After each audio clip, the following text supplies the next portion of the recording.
ഓം ശ്രീ ഗണേശായ നമഃ. ഓം ശ്രീ സരസ്വത്यै നമഃ. ഓം ശ്രീ ഗുരുഭ്യോ നമഃ. ഓം നമോ ഭഗവതേ വാസുദേവായ. ഓം ശ്രീ ഹരയേ നമഃ. ഓം ശ്രീ ശരവണഭവായ നമഃ. വേലും മയിലും ശേവലും തുണை, വേലും മയിലും ശേവലും തുണை, വേലും മയിലും സേവലും തുണை. ശ്രീ മുരുക സഹായം ഉണ്ടാവണേ. ഭഗവാനെ തൃപാദം ശരണം. ഞാൻ ആനന്ദവല്ലി. എല്ലാവർക്കും എൻ്റെ വിനീതമായ നമസ്കാരം. എല്ലാവർക്കും ഭഗവത് കൃപയോടുകൂടി ആനന്ദാമൃതം കഥകളിലേക്ക് സുസ്വാഗതം. വീഡിയോ മുഴുവനായും കാണുക. ഇഷ്ടമായാൽ ലൈക്ക് ചെയ്യുക, മറ്റുള്ളവർക്ക് ഷെയർ ചെയ്ത് കൊടുക്കുക, അങ്ങനെ പ്രചരിപ്പിക്കുക. നിങ്ങളുടെ അഭിപ്രായങ്ങൾ കമൻറ്റ് ബോക്സിൽ ഒരു ദേവനാമമായിട്ടെങ്കിലും രേഖപ്പെടുത്തുക. ഞാൻ എപ്പോഴും പറയാറുണ്ട്, നിങ്ങളുടെ പ്രോത്സാഹനം ഒരു വലിയ ഘടകമാണ്. നിങ്ങളുടെ പ്രോത്സാഹനത്തെ കുറച്ച് പേരൊക്കെ പ്രോത്സാഹിപ്പിക്കുന്നുണ്ട്. അവർക്ക് എല്ലാവർക്കും എൻ്റെ ഹൃദയം നിറഞ്ഞ നന്ദിയുണ്ട്. ഇന്നത്തെ വീഡിയോയിൽ കന്ദഷഷ്ടി കവചത്തിൻ്റെ അർത്ഥം വരികളോട് കൂടിയിട്ട് 23-ാമത്തെ വരി മുതൽ 26-ാമത്തെ വരി വരെ ആണ്. 4 വരികളേ ഉള്ളൂ, പക്ഷേ അതിൽ ഒരുപാട് അർത്ഥം ഉണ്ട്. അതുകൊണ്ട് പറയാൻ കുറച്ച് സമയമെടുക്കും. ശ്രീമുരുകൻ്റെ പെരുമകൾ പറയാനിരുന്നു കഴിഞ്ഞാൽ അത് അവസാനിക്കുമോ? അത് ഒരിക്കലും അവസാനിക്കില്ല. നമ്മൾ പറഞ്ഞു അങ്ങനെ പോവും. അതുകൊണ്ട് ക്ഷമയോട് കൂടിയിട്ട് മുഴുവനും കാണുക. ഭഗവാന്റെ അടുത്ത് നമ്മൾ അടുക്കാൻ വേണ്ടിയിട്ടാണല്ലോ. നമ്മൾ വിചാരിച്ചിട്ട് ഭഗവാനോട് അടുക്കാൻ പറ്റില്ല. നമ്മൾ ഭഗവാനെ സ്തുതിക്കുന്ന കാരണം കൊണ്ട് ഭഗവാൻ കനിഞ്ഞ് നമ്മുടെ അടുത്തേക്ക് വരണം. സബ്സ്ക്രൈബ് ചെയ്യാത്തവർ സബ്സ്ക്രൈബ് ചെയ്യും കൂടി വേണം. സബ്സ്ക്രൈബ് ബട്ടൻ്റെ അടുത്ത് തന്നെ ഒരു ബെൽ ഐക്കൺ കാണും. അതിൽ ഒന്ന് അമർത്തി വയ്ക്കുക. അപ്പോൾ ആ ബെൽ ഐക്കൺ ഓൺ ആകും.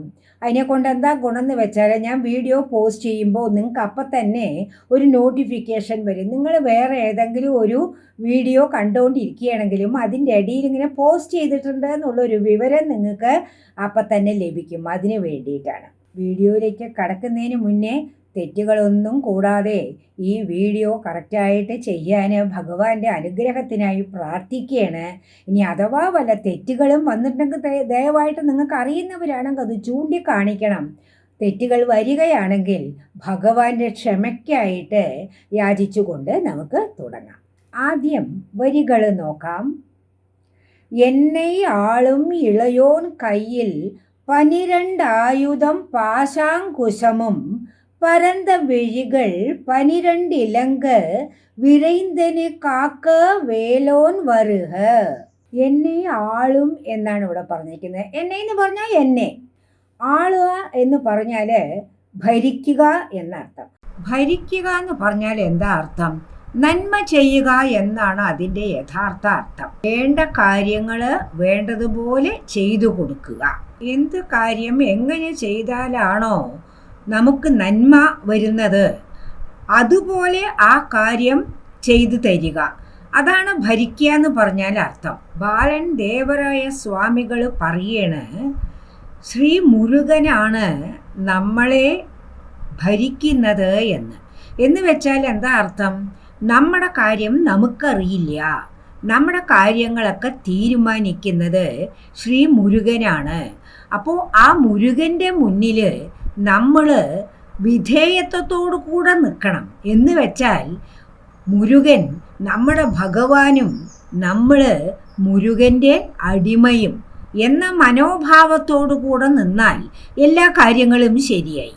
നമ്മുടെ കാര്യങ്ങൾ നമ്മളാണ് ചെയ്യുന്നത്, നമ്മളാണ് ഡിസിഷൻ എടുക്കണത് എന്നുള്ള രീതിയിലാണ് നമ്മൾ പോകുന്നതെങ്കിൽ പല തെറ്റുകളും പല പ്രശ്നങ്ങളും വരാനുള്ള സാധ്യതയുണ്ട്.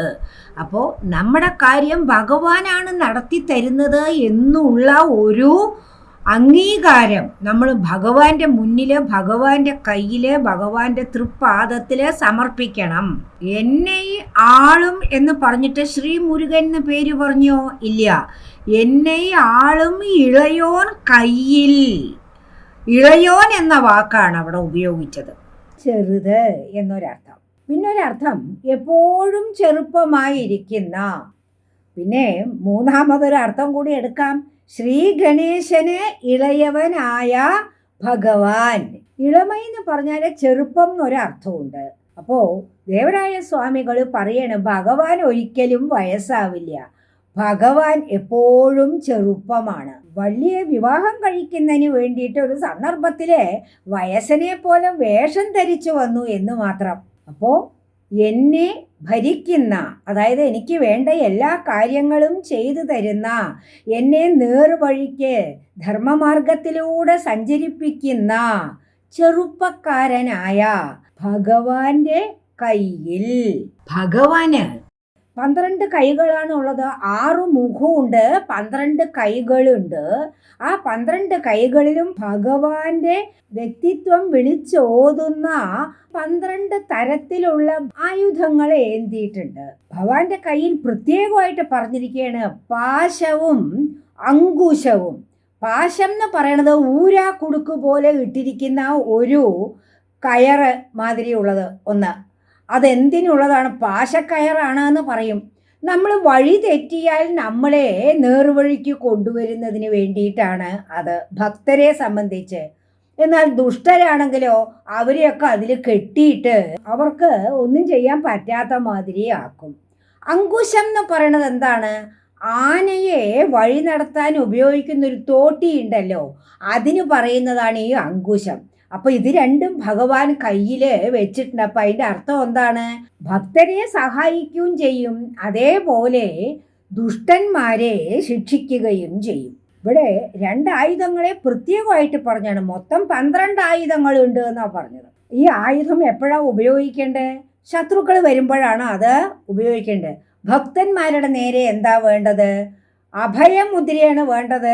അനുഗ്രഹം ചൊരിയുന്നത് പോലെയുള്ള മുദ്രയാണ് വേണ്ടത്. ഭഗവാന്റെ കയ്യിൽ പിടിച്ചിരിക്കുന്ന ഈ ആയുധങ്ങളെ പറ്റി മനസ്സിലാക്കാൻ ഒരു കാര്യം പറയട്ടെ. ഇവിടെ ശ്രീ പരമേശ്വരൻ ഭഗവാന്റെ ഭൂതഗണങ്ങളായ 11 രുദ്രന്മാരെ വിളിച്ചു വരുത്തി. ഈ രുദ്രൻ എന്ന് പറയണത് എന്താണെന്ന് നോക്കാം. ശ്രീ പരമേശ്വരൻ സംഹരിക്കുന്ന ദൈവമാണ്, സംരക്ഷിക്കുന്ന ദൈവം ശ്രീ വിഷ്ണുവാണ്, സൃഷ്ടി നടത്തുന്നത് ബ്രഹ്മാവാണ്. അപ്പോ സൃഷ്ടി, സ്ഥിതി, സംഹാരം ഇത് 3ഉം ബ്രഹ്മ, വിഷ്ണു, മഹേശ്വരന്മാരാണ് നടത്തുന്നത്. അപ്പോ ശ്രീ പരമേശ്വരന് സംഹാരം നടത്താനുള്ള അവകാശമുണ്ട്.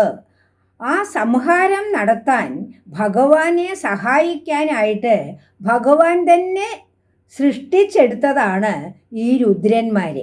ആ 11 രുദ്രന്മാര് ത്രിമൂർത്തികളായ ബ്രഹ്മ, വിഷ്ണു, മഹേശ്വരന്മാരെ പറ്റിയാണ് പറഞ്ഞത്. മഹേശ്വരനാണ് ഈ 11 രുദ്രന്മാരെ ഉണ്ടാക്കിയത് സംഹാരത്തിനായിട്ട്. ആ 11 രുദ്രന്മാരെ ഓരോരോ ആയുധങ്ങളുടെ രൂപത്തിലാക്കി മാറ്റി ഭഗവാന്റെ കയ്യിൽ കൊടുത്തു. ആ ആയുധങ്ങൾ എന്തൊക്കെയാണ് ഇവിടെ പറഞ്ഞിട്ടില്ലേ? 2 പറഞ്ഞിട്ടുള്ളൂ ഇവിടെ. തോമരം, കൊടി, വാള്. കുലിശം, അമ്പ്, മണി. പാശാങ്കുശം, ദണ്ഡ്. പഴനിയിലുള്ള ശ്രീ മുരുകൻ ദണ്ഡായുധ പാണിയല്ലേ. വില്ല്, മഴു. 12ാമത്തെ കൈ എങ്ങനെയാണ്? ഭക്തന്മാരെ അനുഗ്രഹിക്കണ്ടേ. അപ്പൊ 12ാമത്തെ കയ്യില് ആയുധവും ഇല്ല. അപ്പൊ ഇത് കണ്ടിട്ട് ദേവന്മാര് വല്ലാണ്ട് ഭയന്നു. കാരണം ശത്രുക്കൾ ആക്രമിക്കാൻ വരുമ്പോൾ ശൂരപത്മനെ പ്രധാനമായും വധിക്കണമല്ലോ. ആ അസുരന്മാരെ വധിക്കേണ്ട സമയത്ത് അസുരന്മാര് മുന്നിൽ വന്ന് നിന്ന് അഭയം എന്ന് പറഞ്ഞു കഴിഞ്ഞാൽ, അനുഗ്രഹം ചെയ്ത് കഴിഞ്ഞാൽ പിന്നെ അവരെ കൊല്ലാൻ പറ്റില്ല. അപ്പൊ ആ കൈയും വെറുതെ വെക്കാൻ പറ്റില്ല. അപ്പൊ അവരെന്ത് ചെയ്തു? ശ്രീ പാർവതിയെ കൊണ്ട് ശക്തിവേൽ ഉണ്ടാക്കിയിട്ട് ആ വേല 12ാമത്തെ കയ്യില് പിടിപ്പിച്ചു. ആ ശക്തിവേലാണല്ലോ വെട്രിവേല്. ഭഗവാന് ശ്രീ മുരുകന് എല്ലാ തരത്തിലുള്ള ജയവും, ഏതൊരു യുദ്ധത്തിലും ജയം കൊടുക്കുന്ന വേലാണ് അത്. ശ്രീ പാർവതി ആ സമയത്ത് ഭദ്രകാളിയുടെ രൂപത്തിലായിരുന്നു എന്ന് പറയപ്പെടുന്നു. ശ്രീ മുരുകൻ പാർവതിയിൽ നിന്ന് വേല സ്വീകരിക്കുന്ന സമയത്ത് ശൂരപത്മനെ കൊല്ലുന്ന കാര്യത്തിനെ ആലോചിച്ചിട്ട് ശരീരത്തിൽ വിയർപ്പ് പൊടിഞ്ഞു എന്നാണ് പറയുന്നത്. തമിഴ്നാട്ടില് ശിക്കൽ എന്ന് പറയുന്ന ഒരു സ്ഥലത്ത് അവിടെയുള്ള ശ്രീ മുരുക ക്ഷേത്രത്തിന്റെ പേര് ശിക്കൽ ശിങ്കാരവേല ക്ഷേത്രം എന്നാണ്. ആ ക്ഷേത്രത്തില് ശ്രീ മുരുകൻ പാർവതിയിൽ നിന്ന് വേല് വാങ്ങുന്ന ഉത്സവം വളരെ ഗംഭീരമായിട്ട് ആഘോഷിക്കുമത്രേ. ആ ഉത്സവ സമയത്ത് ഈ വേലിങ്ങനെ ശ്രീ മുരുകന്റെ ആ വിഗ്രഹത്തിലേക്ക് ചാർത്തി കൊടുക്കുമ്പോൾ ഭഗവാന്റെ മൂർത്തിയില് ആ സമയത്ത് വിയർപ്പ് പൊടിയുമെന്നാണ് പറയുന്നത്. ഞാൻ ചെന്നിട്ടില്ല, ഞാൻ കണ്ടിട്ടില്ല, മറ്റുള്ളവർ പറയുന്നത് കേട്ടത് ഞാൻ ഇവിടെ പറഞ്ഞതാണ്. നിങ്ങളിൽ ആരെങ്കിലും അവിടെ ചെന്നിട്ട് ഈ ഉത്സവ സമയത്ത് ഇത് കണ്ടിട്ടുണ്ടെങ്കിൽ തീർച്ചയായിട്ടും കമൻറ്റ് ബോക്സിൽ നിങ്ങൾ രേഖപ്പെടുത്തുക കേട്ടോ. ശ്രീ മുരുകന് 6 പടൈ വീട് എല്ലാവരും കേട്ടിട്ടുണ്ടല്ലോ, അത് നമുക്കൊക്കെ അറിയാതെ. ഈ ശിക്കൽ ശിങ്കാരവേല ക്ഷേത്രം 7ാമത്തെ പടൈ വീടായിട്ട് കരുതപ്പെടും. അപ്പോൾ ബാലൻ ദേവരായ സ്വാമികള് ശ്രീ മുരുകനെ വർണ്ണിക്കുമ്പോൾ 12 കൈകളിലും 12 ആയുധങ്ങൾ പിടിച്ചിട്ടുണ്ട് എന്ന് വർണ്ണിക്കുകയാണ്. അപ്പൊ നമ്മുടെ ദുഃഖങ്ങൾ തീരാനായിട്ട് സർവ്വ ആയുധങ്ങളും ഏന്തിക്കൊണ്ട് ഭഗവാൻ വന്ന് നമ്മളെ രക്ഷിക്കണം എന്നാണ് ഇവിടെ ആവശ്യപ്പെടുന്നത്. ഭഗവാന്റെ കണ്ണുകളെ പറ്റിയാണ് അടുത്ത വരിയിൽ പറയുന്നത്. പരന്ത വിഴികൾ 12, പരന്ത വിഴികൾ വളരെ വലിയ നീളമുള്ള വിശാലമായ 12 കണ്ണുകളാണ് ഭഗവാനുള്ളത്. 6 ശിരസ്സുകളുണ്ട്. ആ ശിരസിന്റെ പേരൊക്കെ ഞാൻ മുമ്പുള്ള വീഡിയോയിൽ പറഞ്ഞിട്ടുണ്ട്. അത് 6 ദിശയിലാണെന്നും പറഞ്ഞിട്ടുണ്ട്. അപ്പൊ ഈ 12 കണ്ണുകളിൽ നിന്ന് എന്തെങ്കിലും ഒരു കാര്യം മറച്ചു വെക്കാൻ പറ്റുമോ? ഭഗവാൻ ഏതെങ്കിലും ഒന്ന് കാണാതിരിക്കാൻ പറ്റുമോ? എല്ലാ കാര്യങ്ങളും ഭഗവാൻ കാണുന്നു, അറിയുന്നു. നമ്മുടെ ഈ ദുഃഖം പോലും ഭഗവാന്റെ കണ്ണില് കാണാൻ കഴിയും. അത് കണ്ട് ആ ദുഃഖം തീർത്ത് തരണം, അനുഗ്രഹിക്കണം എന്ന് പറയണ. യഥാർത്ഥത്തില് ശ്രീ പരമേശ്വരനും ശ്രീ മുരുകനും ഒന്നാണെന്നല്ലേ പറയാ. അപ്പോ ശ്രീ പരമേശ്വരനും 3 കണ്ണുകളുണ്ട്. അപ്പൊ ഇവിടെ 12 കണ്ണുകളുടെ കാര്യം പറഞ്ഞു. പിന്നെ ഓരോ ശിരസിലും ആ 3ാമത്തെ നെറ്റിക്കണ്ണും കൂടെ ചേർക്കുമ്പോൾ സാധാരണ പറയുകയെ ശ്രീ മുരുകന് 18 കണ്ണുകളാണെന്ന്. അപ്പോൾ 12 കണ്ണുകൾ 6 ശിരസിൽ സാധാരണമായിട്ട് വരുന്നതും പിന്നെ 3ാമത്തെ നെറ്റിയുടെ ഭാഗത്തുള്ള 3ാമത്തെ കണ്ണ്, ആ കണ്ണും കൂടി ഓരോ ശിരസിലും ഓരോന്ന് ചേർക്കുമ്പോൾ 12ഉം 6ഉം 18 നേത്രങ്ങൾ. അപ്പൊ ശ്രീ മുരുകന് 18 കണ്ണുകളുണ്ട് എന്നാ പറയുന്നത്. അങ്ങനെയുള്ള ശ്രീ മുരുകൻ വിരൈന്തനെ കാക്ക് വേലോൻ വരുക, വേഗത്തിൽ തന്നെ എന്നെ വന്ന് കാത്ത് രക്ഷിക്കണം. വീണ്ടും ഭഗവാനെ സ്വാഗതം ചെയ്യണേ. വരുക എന്ന് പറഞ്ഞാൽ സ്വാഗതം, വരൂ വരൂ. നമുക്ക് തുടരാം. അടുത്ത വീഡിയോയിൽ കാണുന്നത് വരെ നന്ദി, നമസ്കാരം. ലോകാ സമസ്താ സുഖിനോ ഭവന്തു. ഭഗവത് കൃപ എല്ലാവർക്കും ഉണ്ടാകട്ടെ. ശ്രീ വള്ളിദേവാന സമേതനായ ശ്രീ മുരുകാ ശരണം. തെറ്റുകുറ്റങ്ങൾ പൊറുക്കണേ ഭഗവാനേ.